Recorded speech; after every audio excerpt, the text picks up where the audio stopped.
Hey everyone, this is Nidhi here and I welcome you all to online कक्षा। आज मैं discuss करूंगी प्राचीन इतिहास के क्वेश्चन जो कि घटना चक्र का सीरीज मैंने बोला था कि एंशियंट हिस्ट्री लूसेंट से खत्म करने के बाद मैं उस पे बेस्ड क्वेश्चंस ले आऊंगी और इसके बाद फिर मैं मेडिवल स्टार्ट करूंगी, फिर आपका मॉडर्न स्टार्ट होगा। तो उसी सीरीज में आज ये आपका प्राचीन इतिहास का सेकेंड लेक्चर है, सेकेंड सीरीज है। पहला एक पार्ट हमने करा दिया जिसमें 30-40 क्वेश्चन उसमें कराए हुए हैं, घटना चक्र के क्वेश्चन है विद एक्सप्लेनेशन, तो आप उसको जाके भी देख सकते हैं। और अगर आपको ये वीडियो अच्छी लगी तो लाइक शेयर एंड सब्सक्राइब जरूर कर दीजिएगा। और मेरे हिंदी मीडियम के भाई बहन बिल्कुल ना डरें, क्योंकि एक्चुअली ये इंग्लिश में क्वेश्चंस हमने वो करे, हिंदी में इस बार हो नहीं पाया, तो मैं कोशिश करूंगी इसको हिंदी में एक्सप्लेन करने की। इंग्लिश में सारा क्वेश्चन रहेगा और हिंदी में मैं एक्सप्लेन करूंगी, तो बने रहिएगा एंड तक, क्योंकि जो ये क्वेश्चंस हैं बहुत बार एग्जाम्स में, सारे एग्जाम्स में रिपीट हुए हैं, तो एंड तक बने रहने में ही आपकी भलाई है। और मैं कुछ नहीं कहूँगी, क्योंकि ये जो क्वेश्चंस होते हैं वो वनडे एग्जाम्स में और भी आपके यूपी बीसीएस ये सब में एग्जाम्स के जो प्रीवियस ईयर क्वेश्चंस होते हैं वो लोग देख के ही जाते हैं, क्योंकि क्वेश्चंस बहुत ज़्यादा रिपीट होते हैं। ठीक, तो इसलिए एंड तक बने रहिएगा और एक्सप्लेनेशन मैं कोशिश करूंगी ऐसा दूं कि आपको अभी के अभी याद हो जाए चीज़ें। ठीक है, तो चलते हैं अपने पहले क्वेश्चन पे। तो ध्यान से देखिएगा, ये जो अस्किनी रिवर है उसको एंशियंट टाइम पे, मतलब इसका वैदिक रिवर का नाम जो है वो अस्किनी है। तो अभी मॉडर्न इसका जो नेम है वो पूछ रहा है कि क्या है मॉडर्न में इस नदी का नाम अभी क्या है, तो इस नदी का नाम है चेनाब। ठीक है, चेनाब, जो कि सिंध नदी की, सिंध रिवर की, अभी जो हाल ही में इंदस रिवर हम जिसको कहते हैं पंजाब में फ्लो करती है, तो ये इसकी एक ट्रिब्यूटरी है। ठीक है, और चेनाब जो मिला है, जो बना है, वो चंद्र और भागा से मिलके बना हुआ है, चंद्र प्लस भागा, ठीक है, से मिलके बना हुआ है। तो इसका जो राइट आंसर हो जाएगा डी हो जाएगा। ठीक है, इसका आंसर जो होगा वो डी होगा। यहाँ पे गलत मिसप्रिंट हो गया है, गलती सबसे हो जाती है। तो इसको Vedic river Askini is identified with present day river name Chenab, popularly known as Chandrabhaga. और ये कहाँ से ओरिजिनेट होती है? टांडी इन लाहौल स्पीति। ठीक है, टांडी इन लाहौल स्पीति से ये ओरिजिनेट होती है। तो इस क्वेश्चन का याद रखना है कि जो अस्किनी रिवर है वो अभी मॉडर्न में चेनाब को ही कहा जाता था वैदिक कल्चर में। ठीक, मूव करते हैं अपने नेक्स्ट क्वेश्चन पे। निष्का, जो एक निष्का एंशियंट इंडिया का, एंशियंट इंडिया में निष्का नाम से जो जाना जाता था वो था क्या? एक गोल्ड ऑर्नामेंट था, या काउ था, या कॉपर कॉइन था, या सिल्वर कॉइन था? तो राइट आंसर क्या हो जाएगा? इस गोल्ड ऑर्नामेंट को यहाँ पे निष्का बोला जाता है। ठीक है, गोल्ड कॉइन को निष्का बोला जाता है। मूव करते हैं अपने नेक्स्ट क्वेश्चन पे। नेक्स्ट क्वेश्चन हमारा कहता है the Rigvedic tribal assembly associated with judicial function was.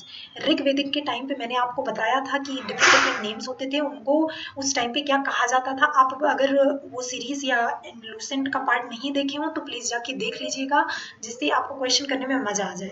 ठीक, अगर आपने पढ़ा है तो बहुत अच्छी बात है। तो ऋग्वेदिक में ट्राइबल असेंबली को कहा जाता था सभा। ठीक है, तो इसका आंसर हो जाएगा ए। ठीक है, सभा समिति और विधाता गण, ये जो है ये ऋग्वेदिक में मेंशन्ड है। ठीक है, और सभा जो है वो 8 टाइम्स, ठीक है, 8 बार ये वेद में, ऋग्वेद में मेंशन है, तो इसको भी याद रखिएगा। Sabha and Samiti are mentioned as 2 daughters of Prajapati in Atharvaveda. ठीक है, प्रजापति की 2 डॉटर्स सभा और समिति जो कि मेंशन्ड है अथर्ववेद में। ठीक, चलते हैं अपने नेक्स्ट क्वेश्चन पे। नेक्स्ट क्वेश्चन हमारा कहता है the famous battle of 10 Kings. बहुत ज्यादा इंपॉर्टेंट क्वेश्चन। ठीक है, एग्जामिनेशन पॉइंट ऑफ व्यू से बहुत ज्यादा इंपॉर्टेंट क्वेश्चन है ये। तो ये कहाँ पे, किस बैंक पे लड़ा गया था, आपको ये बताना है। तो ये परुशनी रिवर पे, परुशनी रिवर पे बैटल ऑफ 10 किंग्स हुआ था। ठीक है, तो आपको यही मैं बता रही हूँ कि जो एंशियंट टाइम पे जो भी रिवर्स थे और अभी आज मॉडर्न नेम उनका क्या है, ये क्वेश्चन आता है कि एंशियंट टाइम पे रावी को क्या कहते थे, या इस नाम से जाना जाता था, तो इस नाम का अभी मॉडर्न में क्या नाम है।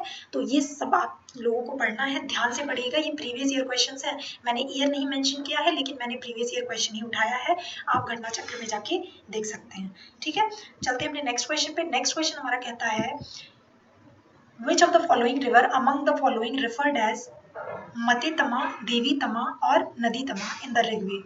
किसको कहा जाता था? सिंधु को, सरस्वती को, वितास्ता को, यमुना को? तो right answer will be B. ठीक है, तो बी आपका सही आंसर हो जाएगा। सरस्वती को यहाँ पे नदी तमा और माते तमा और देवी तमा भी बोला जाता था। ठीक है, क्यों बोला जाता है? क्योंकि ये इनको बहुत पवित्र, इस नदी को बहुत पवित्र माना जाता था और रेस्पेक्टेड रिवर था एक वैदिक पीरियड के टाइम पे। और सरस्वती जो है ये तीनों नाम से जानी जाती थी उस टाइम पे।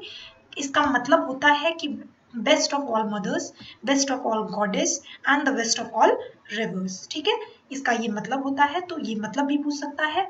Most important question for the examination point of view. तो चलते हैं अपने नेक्स्ट क्वेश्चन पे। नेक्स्ट क्वेश्चन हमारा कहता है कि ओरिजिनली द महाभारत, महाभारत को ओरिजिनली क्या कहा जाता था, ये आपसे क्वेश्चन पूछा है। तो बृहत कथा कहा जाता था, ब्राह्मण्स कहा जाता था, बृहत संहिता कहा जाता था या जय संहिता कहा जाता था। तो इसका जो राइट आंसर हो जाएगा वो हो जाएगा आपका डी, दैट इज क्या, जय संहिता। ठीक है, जय संहिता कहा जाता था। एक्सप्लेनेशन देख लेते हैं। तो महाभारत जो है ओरिजिनली, इसके पास ये भी क्वेश्चन पूछा जा सकता है कि इसमें पहले प्योर फॉर्म में कितने श्लोक्स इसमें थे। तो कितने थे भैया, 8800 श्लोक्स थे। और ओरिजिनल नेम जो था इनका जया, मतलब इस महाभारत का जो नाम था वो जया के नाम से जाना जाता था या जय संहिता के नाम से जाना जाता था। ठीक है, अब इस टाइम पे महाभारत में भैया 1,00,000 श्लोक है, वर्ल्ड का सबसे बड़ा एपिक है, तो ये भी याद रखिएगा, वर्ल्ड का सबसे बड़ा एपिक है। महाभारत को आपको पता ही होगा, वेद व्यास जी ने लिखा था। ठीक है, और रामायण भी एक एपिक है, तो इनको वाल्मीकि जी ने लिखा था। तो चलते हैं अपने नेक्स्ट क्वेश्चन पे। नेक्स्ट क्वेश्चन हमारा कहता है when was Gautam Buddha born. ये गौतम बुद्ध से, और मतलब बुद्धिज्म और जैनिज्म से क्वेश्चंस बहुत ज़्यादा बनते हैं, तो ये भी आप ध्यान से देखिएगा। क्योंकि जो बहुत सारी मैंने पढ़ाई हुई हैं आपको ये चीज़ें, कि जब बहुत ज़्यादा अत्याचार होने लगा, जो डिप्रेस्ड क्लास के लोग थे, तो यहाँ से 6th सेंचुरी BC में ये दो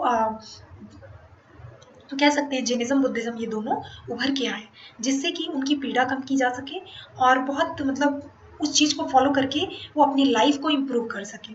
ठीक है, तो इसलिए जैनिज्म बुद्धिज्म आया था। तो इसी रेफरेंस में पूछा जा रहा है कि गौतम बुद्धा कब बॉर्न हुए थे। तो इसका जो सही आंसर हो जाएगा वो हो जाएगा ए। ठीक है, 563 में इनका जन्म हुआ था। ठीक है, और 480 BC में इनका देहांत हुआ था। कहाँ पे, कुशीनगर में हुआ था। ठीक है, मैक्सिमम सरमन्स जो दिए थे, उपदेश इन्होंने दिए थे, वो श्रावस्ती में दिए थे। इसको भी याद रखिएगा, श्रावस्ती में सबसे ज्यादा उपदेश इन्होंने दिया था। तो ये क्वेश्चन भी आपसे पूछा जा सकता है। ठीक है, ये क्वेश्चन आपके एग्जामिनेशन पॉइंट ऑफ व्यू से बहुत ज्यादा इंपॉर्टेंट है। उनके घर निकलने की प्रोसेस को क्या कहा जाता है, उनके ज्ञान प्राप्ति की प्रोसेस को क्या कहा जाता है, उनके देहांत की प्रोसेस को क्या कहा जाता है, उनके मेडिटेशन की प्रोसेस को क्या कहा जाता है। तो ये सब बहुत ज़्यादा इंपॉर्टेंट है, तो एक्सप्लेनेशन में हम देख लेते हैं। ठीक है, तो गौतम बुद्ध जो थे वो, इनको सिद्धार्थ, इनका बचपन का नाम जो था वो सिद्धार्थ नाम था, और बॉर्न हुए थे 563 BC में। और शाक्य क्षत्रिय, ये भी पूछा जाता है किस क्षत्रिय क्लान से ये बिलोंग करते थे। तो ये शाक्य क्षत्रिय क्लान से बिलोंग करते थे। ये कहाँ पे इनका वो हुआ था, लुम्बिनी में हुआ था। कपिलवस्तु, लुम्बिनी कपिलवस्तु नेपाल में, जो कि अभी प्रेजेंट डे में है। ठीक है, इनके पिता का नाम जो था वो शुद्धोधन था, जो कि एक चीफ हुआ करते थे शाक्य क्लान का। फिर इनकी मदर का नाम महामाया था। तो इनके बचपन में इनकी मदर का देहांत हो गया था, तो इनकी ऑन्ट ने, मतलब इनकी मासी ने कह सकते हैं, इनका देखरेख किया।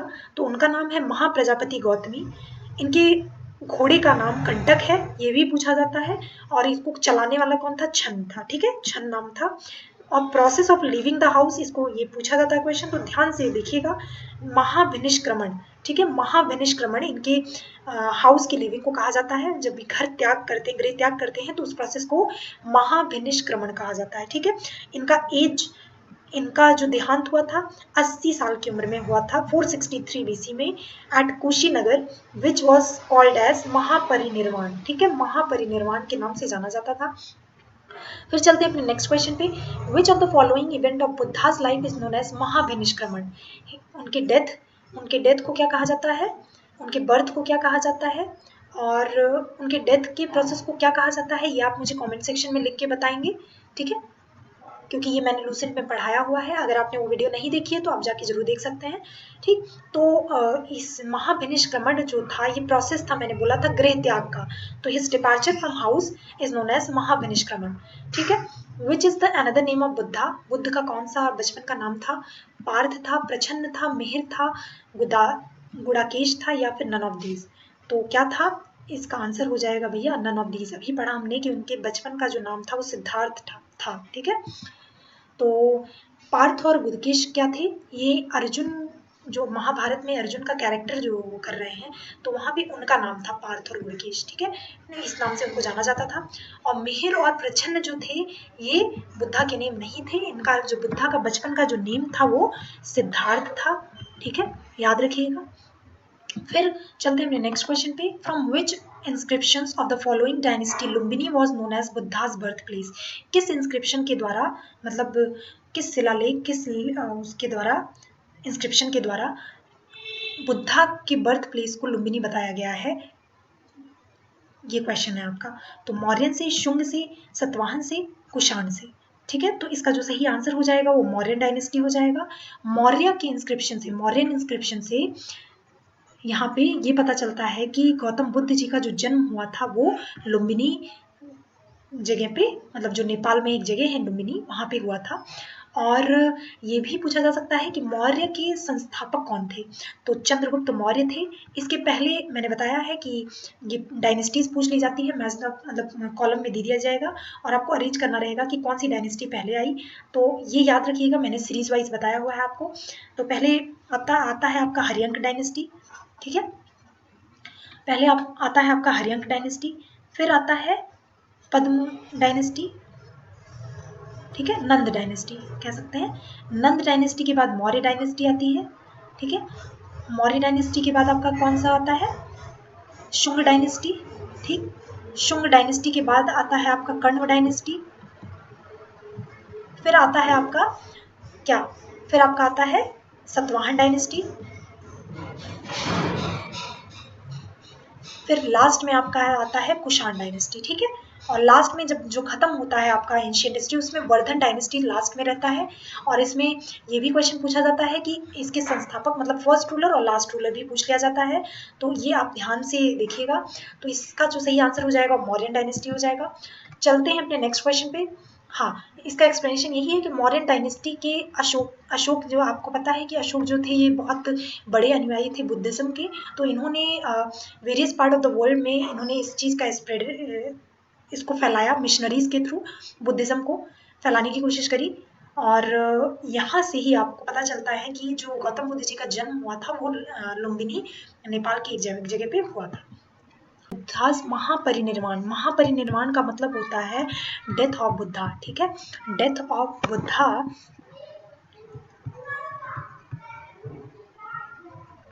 ठीक है, इनके इनका जो डेथ हुआ था ये कहाँ पे हुआ था आपको ये बताना। Where did Mahatma Buddha's Mahaparinirvana take place? तो बुद्धा का जो महापरिनिर्वाण, जो डेथ का जो इनका प्रोसेस था, ये कहाँ पे टेक प्लेस, मतलब कहाँ पे हुआ था ये आपको बताना है। लुम्बिनी में हुआ था। तो लुम्बिनी में आपको पता है कि इनका बर्थ होता है। ठीक है, किसके इंस्क्रिप्शन के द्वारा? मौर्यन इंस्क्रिप्शन के द्वारा, जो कि रुमेन देई रॉक इंस्क्रिप्शन है, वहां से हमको पता चलता है कि जो इनका बर्थ प्लेस है वो लुम्बिनी है। बोध गया में इन्होंने उपदेश दिए थे। कुशीनगर में इनका जो हुआ था, डेथ हुआ था, लास्ट टाइम पे ये कुशीनगर में देखे गए थे और यहीं इनका डेथ हो गया था। तो उस प्रोसेस को महापरिनिर्वाण बोलते हैं।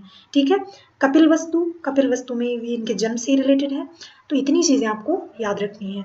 ठीक है, और इनके जो एनलाइटनमेंट के प्रोसेस को कहा जाता है धर्म चक्र प्रवर्तन। ठीक है, धर्म चक्र प्रवर्तन। और इनके जो गृह त्याग को कहा जाता है, अभी हमने क्वेश्चन देखा था, महाविनिष्क्रमण। ठीक, तो इस क्वेश्चन से आपको इतनी जानकारी मिलती है। चलते हैं अपने नेक्स्ट क्वेश्चन पे। नेक्स्ट क्वेश्चन हमारा कहता है, who was the last person who got enlightenment from Gautam Buddha से सबसे लास्ट वाला इंसान कौन था जो ज्ञान की प्राप्ति इनसे करा था? तो वो आनंद थे, वसुमित्र थे, कौशल थे या सुभद्रा थे? तो इसका जो सही आंसर हो जाएगा वो डी हो जाएगा। इन्होंने सबसे लास्ट में एंड में गौतम बुद्धा से एनलाइटनमेंट प्राप्त की थी। ठीक है, तो सुभद्रा जो थे ये एक वैंडरिंग एसेटिक थे। ठीक है, to clear up certain doubts hurried to speak Buddha in his last days, where Anand refused as he did not want to disturb Buddha in his last moment. ठीक है, तो इन्हें बहुत सारे इनके मन में क्वेश्चंस चल रहे थे कि वो लास्ट टाइम पे बुद्धा से पूछ लें, लेकिन तो जो इनके बुद्धा के क्या बोलते हैं उनको, आनंद जो एक डिसाइपल कह सकते हैं, डिसाइपल ने इन्हें where did Buddha reside during the last rainy season? तो इसका जो सही आंसर हो जाएगा वो हो जाएगा वैशाली। वैशाली नाम की जगह पे इन्होंने लास्ट रेनी सीजन में अपना वहीं पे ये रुके हुए थे और वहीं पे अपना टाइम स्पेंड किए थे। तो जो इसका सही आंसर हो जाएगा वो हो जाएगा वैशाली। ठीक है, Vaishali will be the right answer. Explanation देख लेते हैं। Buddha resided in Vaishali during the last rainy season of his life. Actually, Buddha reached Belua, which was in the suburb of the Vaishali, to spend his time during rainy season at an age of 80 years. ठीक है, अभी हमने पढ़ा था कि 80 साल में इनकी मृत्यु हो गई थी और जो इनके दो डिसाइपल थे वो एक आनंद नाम से जाने जाते थे और ये शायद लास्ट तक यही बचे हुए थे उनकी डेथ के बाद। ठीक है, मूव करते हैं अपने नेक्स्ट क्वेश्चन पे। Which of the following describes the best concept of निर्वाण इन बुद्धिज्म? ठीक है, निर्वाण वाला जो कॉन्सेप्ट है बुद्धिज्म का वो कौन सी स्टेटमेंट को बेस्ट इसको डिस्क्राइब करता है निर्वाण को? तो extension of the flame of desire. पहला ये है कि मतलब जो हमारी नीड्स होती है, डिजायर होती हैं, उनको हटाने से, या फिर complete annihilation of the self, खुद को सबसे अलग करके, या फिर a state of bliss and rest, या फिर अ mental stage beyond all comprehension. तो इसका जो सही आंसर हो जाएगा आपका हो जाएगा the extinction of the flame of desire. ठीक है, इनका मानना यही था कि जो हमारी पाने की इच्छा होती है कुछ भी, मतलब वही मेन कॉज है हमारे दुख का। ठीक है, तो इन्होंने ये भी कहा था सम्यक इनके 4 प्रिंसिपल्स हैं। मैं ये एक्सप्लेनेशन में बता चुकी हूँ, तो आप बताएंगे हमें कि इनके 4 प्रिंसिपल्स हैं क्या। ठीक है, तो मूव करते हैं नेक्स्ट क्वेश्चन पे। नेक्स्ट क्वेश्चन हमारा कहता है Gautam Buddha gave his maximum sermon at his play at which place? ठीक है, इन्होंने मैक्सिमम जो उपदेश दिए थे किस जगह पे दिए थे आपको ये बताना है। तो इन्होंने जो मैक्सिमम उपदेश दिए थे ना वो श्रावस्ती में दिए थे। ठीक है, मैक्सिमम जो उपदेश इन्होंने दिया था ये श्रावस्ती में इन्होंने दिया था, क्योंकि ये जो थे इनके जो डिसाइपल्स थे, ठीक है, जो डिसाइपल मतलब जो शिशु लोग थे इनके कोस्टल रीजन से बिलोंग करते थे, तो मैक्सिमम डेलिवर स्पीच इनकी सरमन्स जो थे वो श्रावस्ती में ही दिए गए थे। ठीक है, जो कि कोसल का कैपिटल है। श्रावस्ती जो है कोसल का कैपिटल है, तो इसलिए इस क्वेश्चन से आपको इतनी जानकारी मिलती है और इतने क्वेश्चन जो थे बहुत ज़्यादा इंपॉर्टेंट थे आपके एग्जामिनेशन पॉइंट ऑफ व्यू से, तो इसलिए मैंने ज़्यादा जल्दी करने की कोशिश करी है जिससे आप क्वेश्चन फटाफट देख लो, राइट, फटाफट देख के और आपका एग्जाम क्रैक हो जाए, यही मोटिव है हमारा। ठीक है, तब तक के लिए थैंक यू सो मच, या अभी तक बने रहने के लिए। तो मिलते हैं अपने नेक्स्ट सीरीज के साथ हिस्ट्री के, तब तक के लिए टेक केयर, बाय बाय।